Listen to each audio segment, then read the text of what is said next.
Welcome back to the deep dive.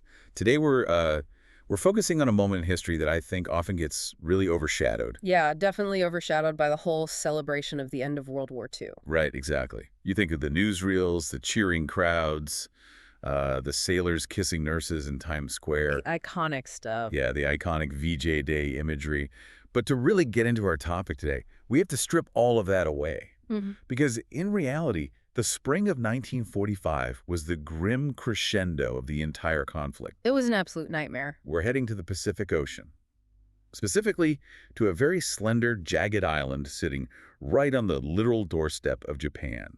We are talking about Okinawa. And honestly, it was the apocalypse in a very literal sense for the people there. We always talk about the fog of war, but Okinawa was, It was madness. yeah, it was a descent into madness. It really was the final exam for the American military. And on the flip side, the final suicidal stand for the Japanese Empire. And I want to jump right into the scale of this thing because looking at the source material you sent over, it honestly breaks your brain a little bit. The numbers are just staggering. They really are. I mean, I think most people, when you say massive invasion to them, their mind immediately goes to Normandy. Right. D-Day, lined up on the beaches in France. June 6th, 1944. That's our cultural touchstone for what a big invasion looks like. And rightfully so, because D-Day was incredibly massive.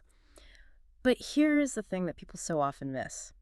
Operation Iceberg, which was the code name for the invasion of Okinawa, it actually eclipses D-Day. Which is wild to think about. It eclipses it in terms of raw firepower, total troops, and total tonnage. That's the part that really stuck with me. We were talking about an armada of 1,600 seagoing ships. 1,600? Just fill in the horizon. And you have 545,000 American troops. That's GIs and Marines packed into these vessels. And to put that in perspective, D-Day was essentially a hop across the English Channel. Right, which is what, 30 miles? Yeah, 30 miles. You can almost see the other side on a clear day if you're standing on the cliffs. Exactly. Now, the logistics of Normandy were incredibly difficult, don't get me wrong. Oh, for sure. But for Okinawa, this fleet had to travel over 7,000 miles from the U.S. West Coast. 7,000 miles. Yeah. Even the forward staging areas in Pearl Harbor, those were 4,000 miles away. So I want you to imagine moving the entire population of a mid-sized American city, plus all their vehicles, their food, their housing, across the widest ocean on Earth. While under constant threat of submarine attack, too. Exactly. It is a logistical miracle that they even got there in one piece. And the mission itself was terrifyingly simple, right? Seize Okinawa. Yep, seize the island. Because it was supposed to be the England of the Pacific. Just like England was this unsinkable aircraft carrier for the invasion of Europe, Okinawa was going to be the staging ground for the invasion of the Japanese home islands. And that is the absolute key context for everything we're going to talk about today. This wasn't just another island-hopping campaign to grab an airstrip. Right. This was the prelude to the invasion of Tokyo. Yeah. And everybody knew it. The Japanese knew it. The Americans knew it. This island was the doormat to the emperor's palace. So let's paint the picture for the listener. It's April 1st, 1945. It's Easter Sunday. Yeah. And in this weird twist of irony that you honestly couldn't write into a movie script, it's also April Fool's Day. Which is incredibly fitting for what happens next. Right. So the American fleet is sitting off the coast, and they unleash what has been described as the Typhoon of Steel. That phrase, Typhoon of Steel, or Tetsu no Aim, the Rain of Steel, that actually comes from the Okinawans themselves. Wow. The bombardment was so intense, you had battleships like the USS Tennessee, cruisers, destroyers, thousands of rocket gunships. It was so heavy that it physically reshaped the geography of the island. Like actually changed the map? Literally, hills were lowered, the vegetation was completely erased, the expectation from the American command was just that nothing could possibly survive that. So you have the Marines and the Army troops, the 10th Army, sitting in their landing craft. Turning towards the beach. Yeah, turning toward the Hagushi beaches. Yeah. And you have to put yourself in the headspace of these guys. They've heard the stories of Tarawa. They know about Peleliu and Ushijima. They've seen the slaughter. They know that an amphibious landing usually means the water turns red the exact second the ramp drops. So they are vomiting from seasickness, from pure terror, just bracing for that machine gun rattle. And this is where that April Fool's aspect really kicks in. Right. The ramps drop. 60,000 men storm the beaches on that first day, and they are met with Absolutely nothing. nothing. Silence. Just the sound of the surf, maybe some birds. Exactly. No machine guns, no artillery. The troops are just standing up on the beach, looking around, checking their maps. They literally landed standing up. They did. The casualties were shockingly low. Yeah. I think the count was something like 28 killed out of 60,000 on day one. Which is statistically zero in a war of this magnitude. It's unheard of. So they just walked inland.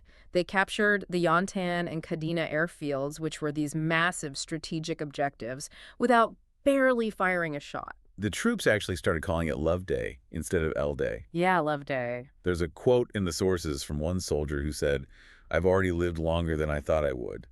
But, that silence creates its own kind of psychological horror. Oh, absolutely. If you're a veteran soldier, silence does not mean safety. Right.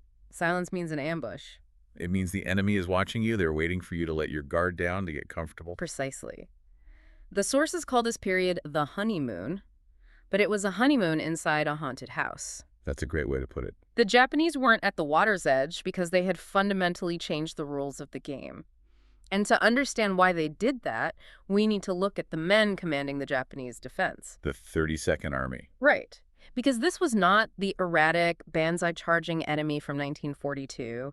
This was something much, much more calculated. Let's unpack this command trio then. Because the dynamic between these three specific men basically dictates the death of over 100,000 people. It really does. At the very top, you have Lieutenant General Mitsuru Ushijima. Ushijima is such a fascinating historical figure. He was considered the samurai bow ideal. Like the perfect model of a samurai. Exactly. Very calm, stoic, deeply respected by his men. He wasn't a shouter. He acted as the sort of moral anchor for the army. But he wasn't blind to reality, right? No, not at all. He firmly believed in the spiritual superiority of the Japanese soldier. But he looked out at that American fleet, that typhoon of steel, and he acknowledged that American material power was a reality they couldn't just wish away with sheer willpower. So he steps back and kind of leaves the details of the strategy to his staff. Right. And that staff was totally split between two very different philosophies. On one side, you have the Chief of Staff, Lieutenant General Isamu Cho. Cho is the firebrand of the group. He's the aggressor. He was a heavy drinker, a womanizer, a plotter. The sources mentioned he was actually part of the Cherry Society, Yeah. right? Involved in coup attempts back in Tokyo in the 30s. Yes, exactly. He represents that really old school, highly emotional Japanese military doctrine. To him, the offensive is absolutely everything. Attack, attack, attack. Die gloriously. Oh, Banzai spirit. Right. But then you have the third man, the outlier, Colonel Hiromichi Yahara. The senior staff officer. Yeah, and Yahara is the brain of the operation, arguably the most dangerous man on the island. How so? Well, Yahara was an intellectual. He was aloof, cold, highly logical, and crucially, he had actually studied in the U.S. at the War College. So he understood the American mindset. He knew Americans, and more importantly, he knew American firepower. He looked at the map of Okinawa and basically said, if we fight them on the beach, the U.S. Navy will liquefy us. They literally cannot stop the landing. Exactly. We cannot stop them at the water. So his entire argument was essentially, we know we can't win this battle, so how do we make them lose? That is the core of it. He designed a defense in depth. It was a pure war of attrition. He realized the goal wasn't to drive the Americans into the sea. Japan simply didn't have the strength for that anymore. Right. Japan knows it's beaten at this point. Yeah. The phrase was, Nippon ga maketa, Japan is finished. But Imperial headquarters absolutely refuses to surrender. So the goal shifts. The goal becomes to bleed the Americans, to drag this single battle out for days, weeks, months, make the casualty list so horrific that the American public gets sick of the war and forces their government to offer better terms than unconditional surrender. And the terrain of Okinawa was practically custom built for this strategy, wasn't it? It was perfect. This wasn't the dense jungle of Guadalcanal. It was all rolling limestone ridges, coral escarpments, and these ancient lyre-shaped tombs. Right. Southern Okinawa is basically a giant sponge made of rock. Exactly. And Yahara used every inch of that. They dug miles of tunnels. They connected all these natural caves. They built underground barracks, command posts, full hospitals, completely subterranean. But the real brilliance, and honestly the cruelty, of his strategy was the reverse slope defense. Yes, the reverse slope. I really want to dig into this because it sounds super technical on paper, but the actual implication on the ground is terrifying. How does a reverse slope defense actually work against, say, a battleship? Okay, so think about the basic ballistics of a heavy naval gun. A battleship is sitting miles offshore. It fires a shell that weighs as much as a Volkswagen. Right. That shell has a relatively flat trajectory. It comes in fast like a line drive in baseball, and it smashes right into the front face of the mountain. Decimating whatever is there. Exactly. But Yahara didn't put his men on the front. He put them on the backside of the hill, the reverse slope. So the hill itself acts as a massive physical shield. Exactly. The mass of the hill creates a dead zone or a shadow where the naval shells physically cannot reach no matter how hard they try. Wow. So the Japanese troops just sit in that shadow, totally safe in their caves, waiting out this massive bombardment. And then what happens when the bombardment stops? Then the American infantry starts climbing the front of the hill, thinking everything up top must be dead.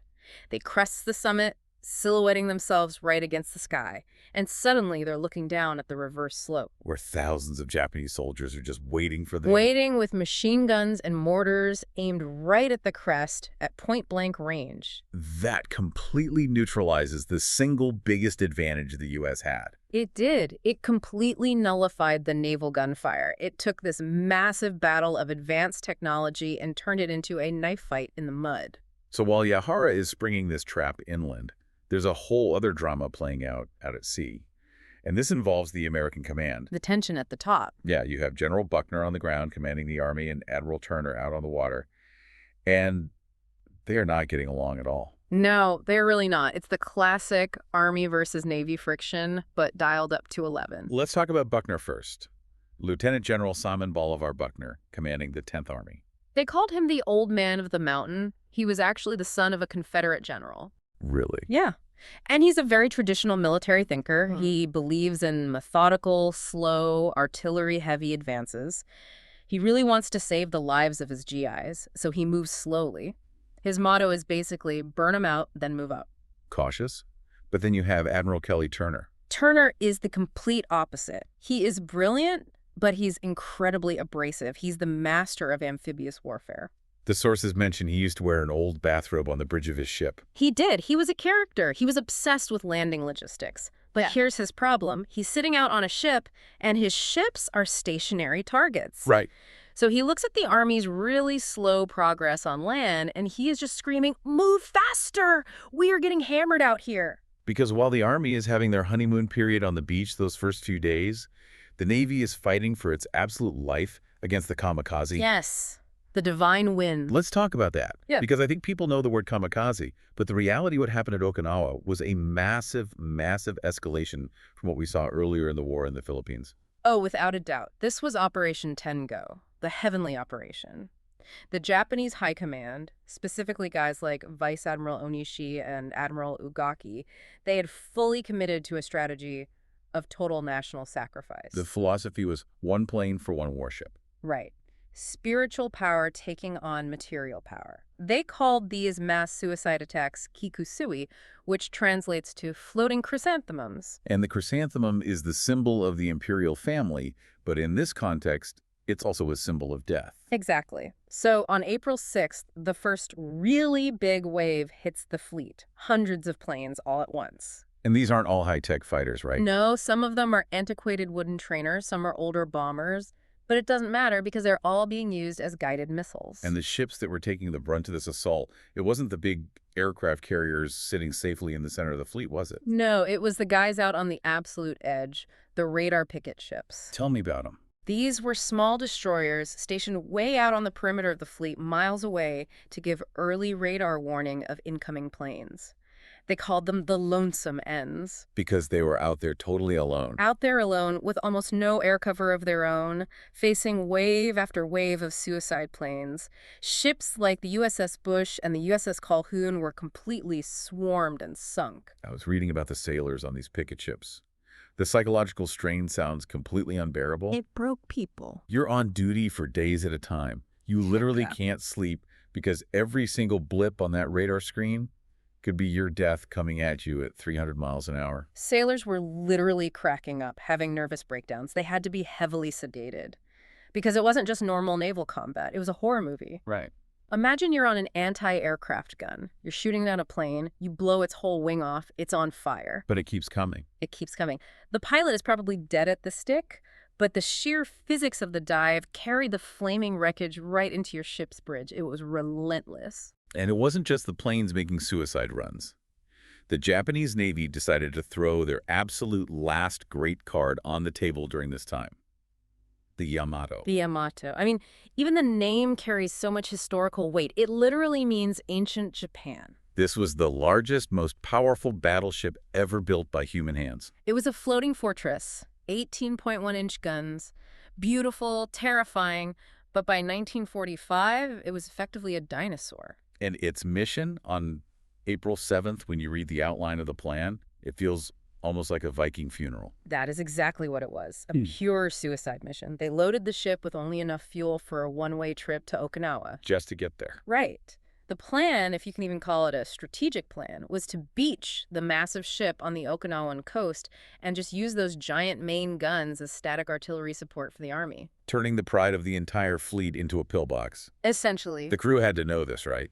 Oh, they absolutely knew. The night before they sailed, they basically held awake for themselves on deck.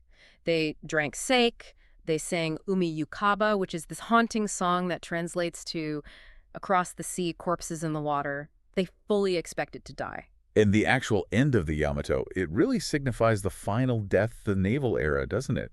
That transition from the dreadnought battleship to the aircraft carrier. Very starkly. The Yamato was spotted almost immediately by U.S. submarines and scout planes. Because it had no air cover. None. The U.S. task force launched hundreds of carrier planes. They called them the Pelicans. And they just swarmed her. She was a giant, lonely target. And without Japanese fighters to protect her, it was just target practice. Exactly. She took hit after hit. The Americans specifically aimed torpedoes at her port side to force her to capsize. Bombs were just raining down on the deck. And when she finally sank. When she finally rolled over, the main magazines exploded. The mushroom cloud was so massive it was actually seen from the southern tip of mainland Japan. It was a stunning spectacle, but strategically, it was a tragic waste. A symbol of national pride sacrificed just for a few hours of delay. So the Yamato is sitting at the bottom of the ocean. The fleet is constantly fighting off kamikazes.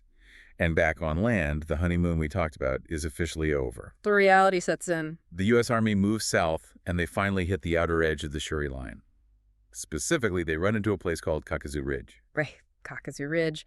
The troops called it the meat grinder. This is exactly where all that early American optimism goes to die. Now, Kakuzu wasn't some massive, towering mountain, right? Yeah, it was relatively low.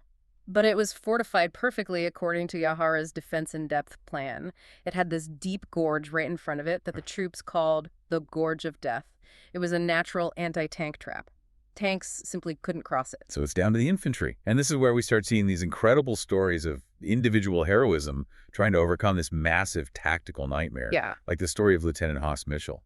Haas Mitchell is such a character. He was this big, loud, football-playing Southerner. He led his company, and he affectionately called his men the Lardasses. Oh, Largasses. Yeah. He leads them onto this exposed saddle between two heavily fortified Japanese positions. And of course, they get totally cut off and surrounded. Right. But Mitchell just starts running wild. He's throwing grenades left and right, shouting to his men, "Watch out! Here comes the Haas!" And God is on the Haas's side. That is unbelievable under that kind of fire. And then we have Private First Class Muscala from the sources, who was repeatedly rescuing wounded men and fighting rearguard actions until he was finally killed. The bravery was just off the charts. And then there's Sergeant Snuffy Anderson. Yeah.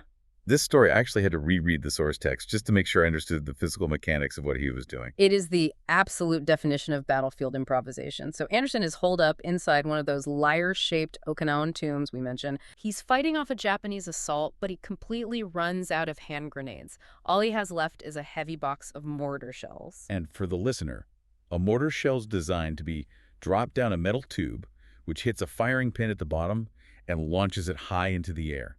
You do not throw them by hand. Right, unless you are Snuffy Anderson.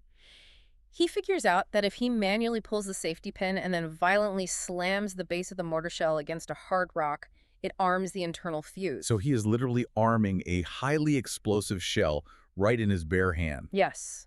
And then he's throwing them like footballs directly into the Japanese trenches because the enemy's too close for him to actually set up the mortar tube. And it worked. It worked. He held off an entire Japanese counterattack, almost single-handedly doing that.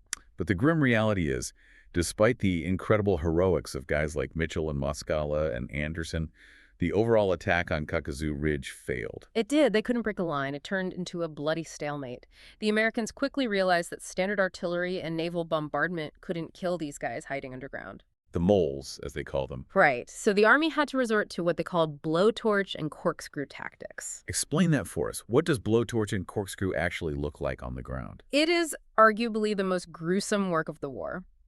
The corkscrew part refers to using heavy explosives like satchel charges and dynamite to literally blast the cave entrances shut, sealing the defenders inside. And the blowtorch. The blowtorch is the flamethrower. Teams would crawl up to the cave mouths, pump raw napalm deep into the tunnels, and ignite it. Okay. It sucks all the oxygen right out of the subterranean system. It burns everyone inside alive. It was the only effective way to clear the network. It was slow, intimate, horrific violence. Now, inside those very caves, while this horrific stalemate is happening, a massive conflict is brewing between the Japanese commanders, between General Cho and Colonel Yahara. Yes, the pressure is mounting. Cho looks out at the American stop cold at Kakuzu Ridge, and his offensive mindset kicks in. He thinks, they're weak, we have them right where we want them. Cho is just losing his mind with impatience. He absolutely hates Yahara's defensive strategy. He thinks hiding in caves is cowardly. So he goes to General Ushijima and he demands, we have to attack now. We can push the Americans right back into the sea. But Yahara pushes back. Yahara argues vehemently, no. If we leave the safety of these caves, we lose our one tactical advantage. If we step out into the open, American material power will slaughter us. But the firebrand wins the argument. He does. Cho appeals directly to Ushijima's samurai spirit. So, on May 4th, the Japanese launch a massive, all-out counteroffensive. Throwing away the entire defensive playbook. Completely. They abandon their secure caves. They try launching amphibious landings in boats behind the American lines. They drag their precious artillery out into the open to support the charge. And it goes precisely how Yahara predicted it would. It was an absolute massacre. Historians call it Cho's folly. What happened to the amphibious troops? The American Navy spotted them immediately on radar and just blew their landing craft out of the water before they even reached the shore. And the ground charge. The Japanese infantry charging across the open ground were instantly mowed down by American artillery and heavy machine guns. In just 2 days, Japan lost over 6,000 of their absolute best, most elite troops. And did the American line break? It barely even bent. That moment, that catastrophic failure, it seems to really break the spirit of the Japanese command. It shattered them. There's a famous report from the cave that General Ushijima, who was usually so incredibly composed, was actually weeping. He turned to Yahara and told him, I will listen only to you from now on. Oh. And Cho, the loud firebrand, he just went totally silent and stoic. He knew he had just thrown away their best men for nothing.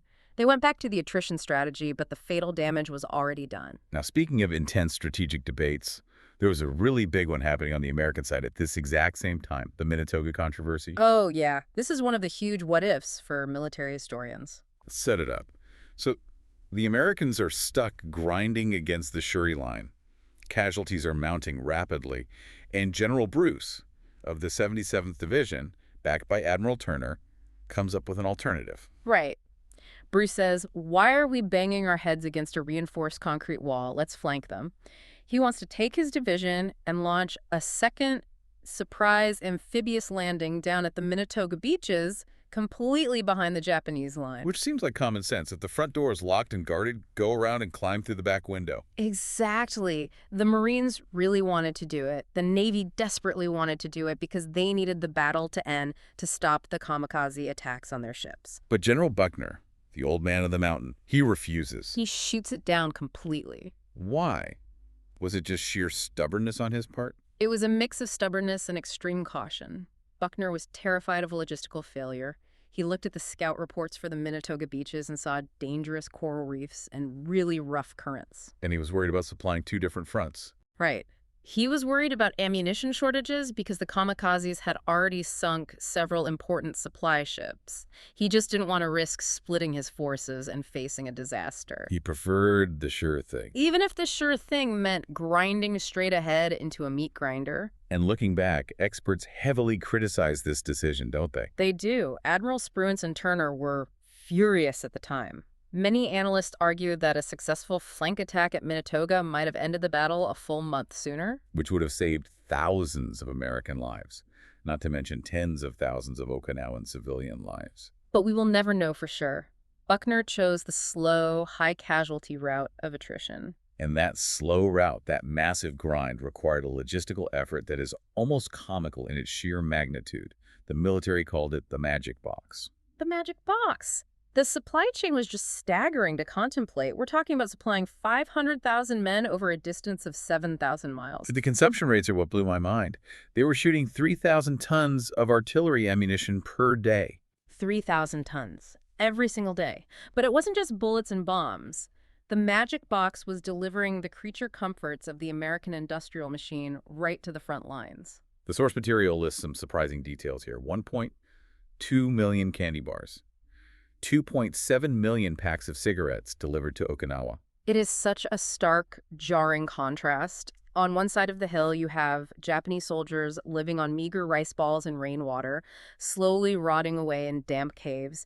And on the other side, you have GIs eating Hershey bars and smoking Lucky Strikes. It perfectly highlights the difference in how the two nations approached war.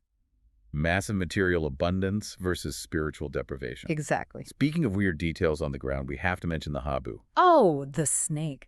This detail really humanizes the troops for me. So before the invasion, during the briefings, the intelligence officers absolutely terrified the troops about the habu. It's this highly venomous pit viper that's native to Okinawa. The troops were told it was lurking everywhere and that a bite would kill them instantly. But once they actually got into the mud, Once they got there, the GIs, just being typical GIs, they basically made it a mascot. They would joke around about catching and eating it. It just became this weird, dark humor distraction from the actual human horror around them. but the human horror kept evolving. The Japanese actually introduced a brand new weapon during this phase of the battle, the baka bomb. Right. The official Japanese name was the Oka, which means cherry blossom, but the Americans quickly nicknamed it the Baka bomb. And baka is Japanese for fool or idiot. What exactly was it? This was a terrifying technological evolution of the kamikaze. It wasn't just an airplane, it was a purpose-built manned cruise missile. A tiny rocket-powered glider packed with 2,600 pounds of high explosives in the nose. How did they launch it? A larger mother plane, usually a heavy bomber, would carry it slung underneath its belly until they got near the U.S. fleet. Then, the kamikaze pilot would literally climb down into the tiny glider cockpit in midair, drop away from the bomber, ignite the solid fuel rockets, and scream in toward a ship at 500 to 600 knots. That is essentially supersonic for 1945. You couldn't shoot a propeller plane, let alone a rocket, moving that fast. It was nearly impossible for the anti-aircraft gunners to track it. One of these baka bombs hit the destroyer USS Menert El Abil. And it didn't just damage it. No, the impact and the explosion were so violent that it snapped the entire destroyer perfectly in half. The ship sank in 3 minutes. It was a weapon of pure, unstoppable nihilism. And amidst all of this high-tech horror out on the water, there is a very human, very personal loss on land that really shook the American public back home and the troops on the island. The death of Ernie Pyle. That was a massive gut punch for morale. Ernie Pyle wasn't just a war correspondent, he was an American institution. They called him the GI's friend. Because he didn't write about the big picture strategy. Right, he didn't care about generals and maps. He wrote about the grunts. He wrote about sore feet, bad rations, the fear, and missing home. He had already covered the war in Europe. He survived North Africa, Italy, Normandy. He'd been through it all. Then he came to the Pacific, and he landed with the army on a small island just off the coast of Okinawa called Ushijima. And he was killed almost immediately. Yeah. A Japanese machine gunner fired a quick burst. Ernie took a bullet right in the temple. He died instantly, lying in a roadside ditch. It just feels incredibly unjust, after surviving the entire European theater, to die in a ditch on a tiny island. The troops felt the exact same way. The soldiers there put up a rock wooden marker where he fell, and it just said, "At this spot, the 77th Infantry Division lost a buddy." Wow. His death really signaled to everyone that the war wasn't winding down. It was actually getting deadlier. Absolutely no one was safe. And then, as if the universe decided the misery level wasn't quite high enough yet, the weather turned. May 1945. The rains finally came. the period they call the plummeting morale. It rained continuously for weeks. We're talking 15 inches of rain dumping on an already destroyed landscape. The battlefield literally turned into a toxic soup. Foxholes just filling up with water. Foxholes filled with water. Rifles rusted over. Bodies that couldn't be safely recovered or buried started to float to the surface. The mud was so incredibly deep that heavy Sherman tanks were sinking right up to their turrets. Supplies actually had to be airdropped because trucks couldn't move. It sounds exactly like the worst stories from World War I. Like Passchendaele or the Somme. It was exactly that kind of miserable trench warfare. And Yeah. the smell. The veterans said they never, ever forgot the smell of Okinawa. A mix of rotting flesh, dysentery, cordite, and wet sulfur. And right in the middle of this absolute unimaginable misery, a message comes over the radio for the troops. Yeah. Germany has surrendered. VE Day has happened. The war in Europe is officially over. You would expect cheering, right? Popping champagne, celebration. Right. But there was none. Absolutely none. The GIs sitting in the mud on Okinawa barely even looked up from their wet foxholes. One Marine famously heard the news and just said, "So what?" So what? Yeah, because to them, Europe was a million miles away. They were stuck in the mud, fighting an enemy that utterly refused to quit. Hearing that the other half of the war was over just made them feel abandoned, like the whole world was moving on and celebrating while they were permanently stuck in hell. So we move into late May. The Japanese line at Shuri, that supposedly impregnable underground fortress, finally starts to crack under the pressure. The blowtorch and corkscrew method finally starts working. But they don't surrender. No. General Ushijima realizes the Shuri position is totally lost. But instead of raising a white flag to save his remaining men, he orders a full withdrawal. Dragging it out further. Exactly. They retreat further south to the very tip of the island to make one final bloody stand. They are fully committed to dragging it out to the last possible man. And this really brings us to the ultimate question. So what of this entire deep dive? Why does the specific brutality of Okinawa matter so much in the grand scheme of 20th century history? Because Okinawa was the preview. The preview for the mainland. Exactly. The American military planners sitting back in Washington, they looked closely at the casualty reports from Okinawa. They looked at the thousands of suicide planes, the terrifying rocket bombs. They looked at the Okinawan civilians being tragically conscripted into service and dying in droves. And they saw the refusal of the Japanese command to surrender, even when the situation was mathematically hopeless. Right. And they took all that data and they did the brutal math for Operation Downfall, which was the planned invasion of the Japanese home islands. If this is the meat grinder we face on a tiny island 400 miles away from Japan, what happens when we step foot on the beaches of Honshu? Exactly. They realized that if they invaded Japan proper, the Japanese military and civilian population would fight 10 times harder to protect the emperor. The casualty estimates for Downfall skyrocketed. To what? They were projecting potentially 1 million American casualties, and on the other side, potentially tens of millions of Japanese deaths. It would have been the bloodiest campaign in human history. And that terrible calculation leads directly, inevitably, to Hiroshima and Nagasaki. It is the deciding factor. The meat grinder of Okinawa proved to President Truman and the military leadership that a conventional amphibious invasion was practically impossible without destroying the U.S. Army in the process. The atomic bomb became the alternative to doing another Okinawa, but on a continental scale. Exactly. It is such a heavy, dark legacy. Yeah. This single battle essentially dictated the end of the Second World War and ushered in the beginning of the nuclear age. It did. And I want to leave you and the listener with one final image to really chew on as we wrap this up. Think about the Yamato. The battleship. That beautiful, terrifying battleship, the absolute pinnacle of Japanese naval craftsmanship and pride. Right. It sails out to sea not to fight a brilliant strategic naval battle, but just to die. Right. It really is the perfect metaphor for the entire Okinawa campaign. The Japanese defense was tactically brilliant, it was incredibly fierce, but it was ultimately just a tragic, wasteful suicide run that accomplished absolutely nothing but widespread death. A typhoon of steel that left deep scars we're still looking at today. It is a lot to process, but honestly, that is exactly why we do these deep dives.